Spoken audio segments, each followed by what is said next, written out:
Hi, it's Chris with Implied Music, and today I want to look at 5 or 6 of my favorite Christmas carols and pull some chord tricks out of them. Let's take a look.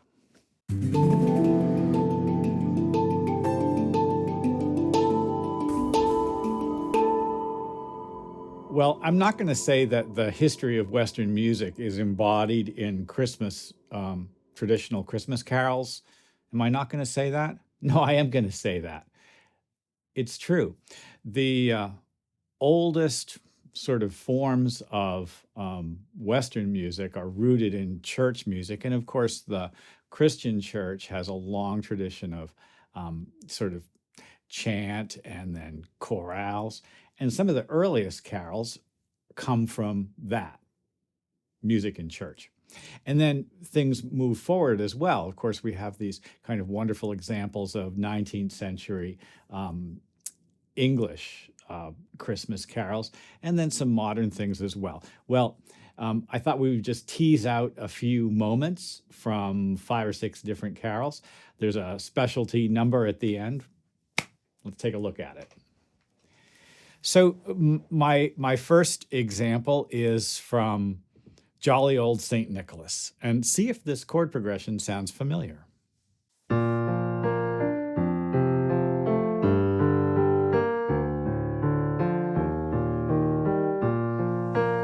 Of course, it's that Pockle Bell canon. If you've ever been to a wedding, you've heard it. It's a great progression. I've written it up there on the screen. And you can sort of improvise over this progression anytime you'd like. It's kind of a circle of fifths backwards, isn't it?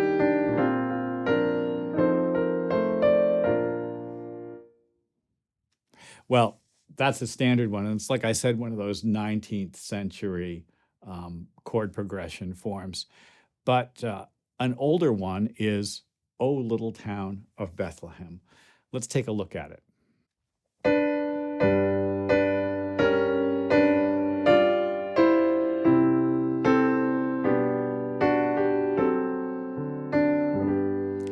That establishes G major really strongly, right? You just heard it happen, just sort of 1, 4, 5, 1. But listen to what happens next.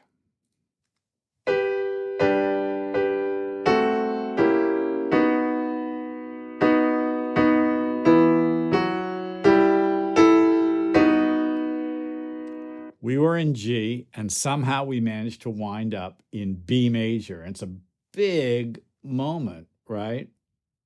Fascinating.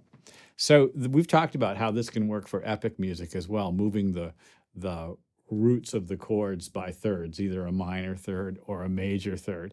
And here the composer uses just, I don't know, a fairly conventional approach, but it happens really quickly. This is a G major chord.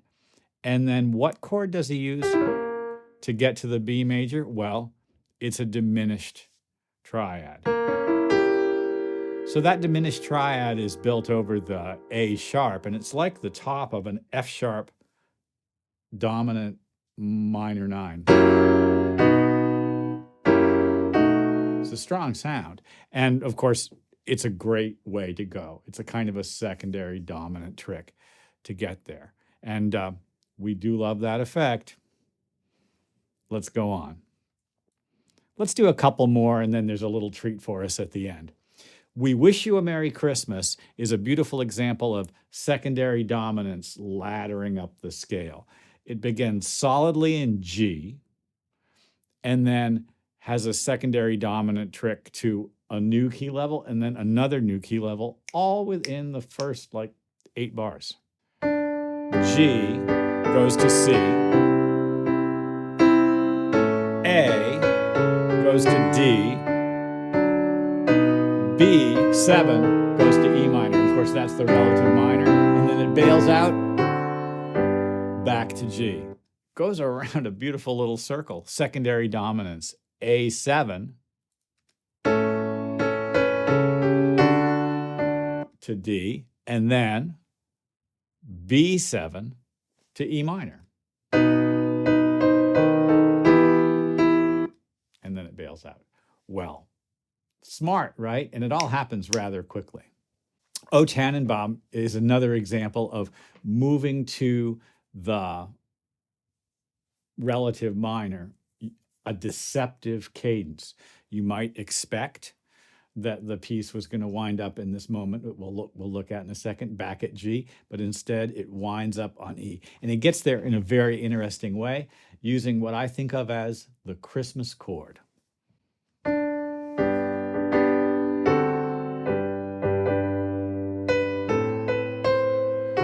Very simply, G and G. I love these thirds.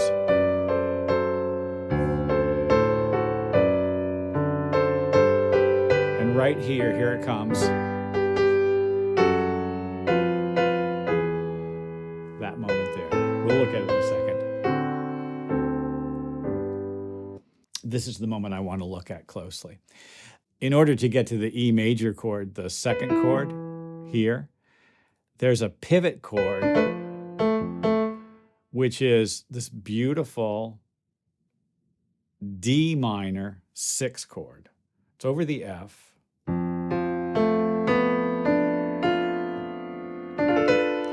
The minor 6 chord. And it is just so lovely in this context. It functions as a half diminished. The bass moves down in a great way. Let's listen to those measures. Lovely. And then because I love Three Kings and have always wanted to be in the Ramones,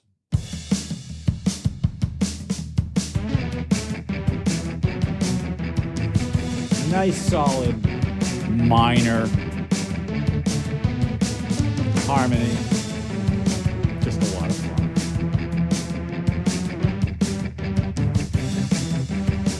The verse is in minor, the chorus is in the relative major. Plenty of people have made a lot of hay with that technique. Thank goodness for Logic's built-in drummer. Christmas carols. I play chorales, Bach chorales every day, and I love playing carols. You can learn a lot from the harmony in these arrangements. Learn a lot about, I guess we would say, just common practice, but also about how the thinking about harmony and supporting melody has evolved over the years, because Christmas carols are old.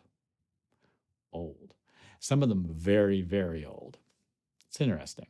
Well, I hope this has been useful. Like and subscribe. We're heading to 1,000 subscribers by the end of the year. That's my goal. I'll see you next time.